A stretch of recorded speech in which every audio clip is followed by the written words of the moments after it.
Bienvenue. Dans cette vidéo, nous allons découvrir simplement comment fonctionne le nouveau plugin WinPerfil Beam et comment nous pouvons l'utiliser au quotidien dans nos projets.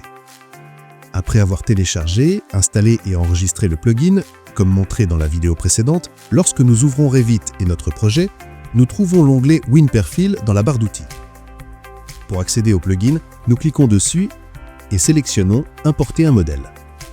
Cela ouvre la fenêtre principale du plugin qui correspond à notre catalogue de fournisseurs et d'options. Dans le coin supérieur droit de la fenêtre, nous avons plusieurs options. Suggestions et support. Ici, les utilisateurs peuvent envoyer des suggestions, poser des questions ou signaler d'éventuelles erreurs via un formulaire. Mode clair ou sombre. Changer le style du plugin en un seul clic. Sélection de la langue du plugin et du système d'unité selon nos besoins. Aide et mise à jour des images ou déconnexion si nécessaire.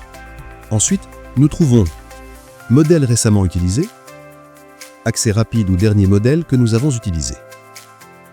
Zone de fournisseur, nous pouvons choisir entre Europe ou Amérique. En sélectionnant la région, tous les fournisseurs disponibles seront affichés. Pour choisir un modèle pour notre projet, nous suivons ces étapes simples. Cliquez sur le fournisseur souhaité.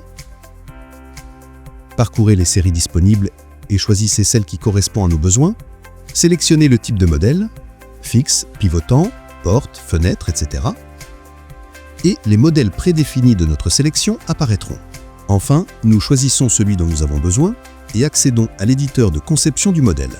Dans la fenêtre d'éditeur, nous avons Options, Données réglementaires, Représentation 2D du modèle, Options pour afficher ou masquer les coupes de section, Vue 3D et envoyer le modèle vers Revit. Options pour modifier notre modèle. En cliquant sur les cotes, toutes les dimensions horizontales et verticales du modèle apparaissent. Nous choisissons celle que nous voulons modifier, saisissons la mesure et c'est tout. Couleur nous montre la couleur actuelle des profils et accessoires du modèle. Dans ce cas, comme nous avons des profils bicolores, nous avons les options de couleur extérieure et intérieure. Cliquez, choisissez la couleur et le RAL et voilà. De même pour les verres ou les surfaces du modèle. En accédant, nous voyons que nous pouvons modifier le type de verre, monolithique, feuilleté ou double vitrage, et aussi choisir des plaques, simples ou sandwich, des panneaux et lames fixes ou orientables, avec la possibilité de filtrer par fournisseur et de rechercher par référence ou description.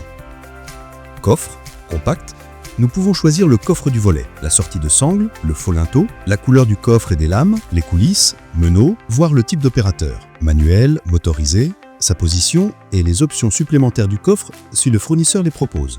Habillage, flashing, nous pouvons changer les habillages du modèle en général ou accéder à l'éditeur pour les sélectionner séparément. Nous pouvons même laisser un ou plusieurs côtés sans habillage si nécessaire.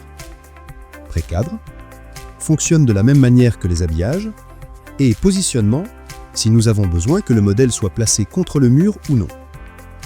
Données réglementaires.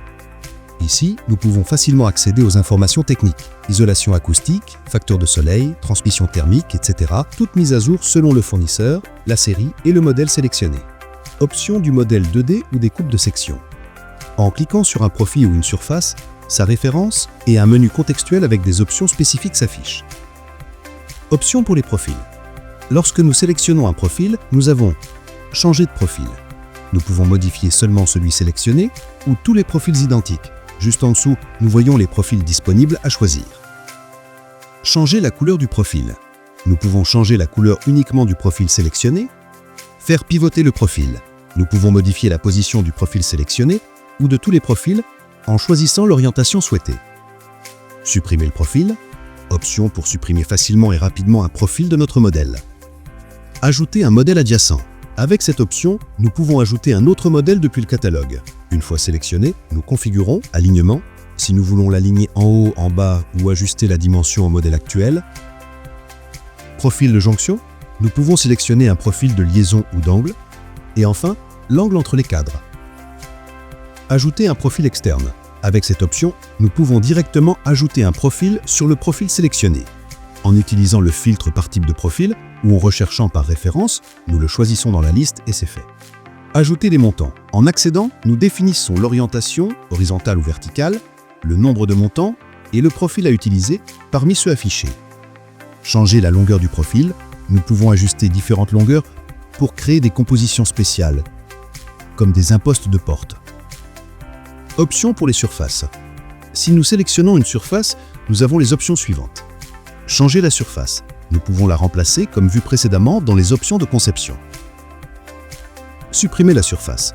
Supprime facilement la surface du modèle. Après suppression, l'option « Ajouter une surface » apparaît si nous devons en inclure une autre dans l'ouverture. Supprimer l'ouverture. Option pour supprimer les ouvertures si nécessaire. Une fois supprimée, nous pouvons utiliser les options de copier et coller l'ouverture ou ajouter depuis un autre modèle pour combler l'espace vide. Ajouter des montants. Nous pouvons ajouter des montants comme vu précédemment dans les options de profil. Et les options miroir horizontal ou vertical, chaque fois que la composition le permet. De plus, nous avons annuler et rétablir pour revenir ou répéter facilement les modifications. Afficher les coupes horizontales et verticales. En cliquant cette option, nous pouvons voir à côté du modèle les coupes horizontales et verticales. Vue 3D. En accédant à la vue 3D de notre modèle, nous pouvons déplacer le modèle librement et sous n'importe quelle perspective. Nous disposons également des paramètres 3D. Sombre, figure humaine de référence, 1,70 m, centrage du modèle ou changement rapide des couleurs du modèle. Nous pouvons simuler les ouvertures du modèle, ajouter une image de fond depuis la caméra ou la galerie, ajuster la perspective et capturer une image finale que nous pouvons partager ou enregistrer. Et enfin, envoyer le modèle vers Revit une fois l'édition terminée. Nous allons maintenant dans le navigateur de projet, rechercher la famille fenêtre, cliquer sur notre fenêtre. Dans cet exemple, c'est fenêtre Wimperfield 10. Il suffit de cliquer dessus, de la faire glisser dans notre projet et c'est fait. Comme remarque finale, lorsque nous désactivons le positionnement sur le mur, le modèle est exporté sous la famille Modèle générique. Et voilà, avec ces étapes, nous pouvons facilement intégrer les modèles Wimperfield BIM dans nos projets. Merci beaucoup de faire confiance à Wimperfield.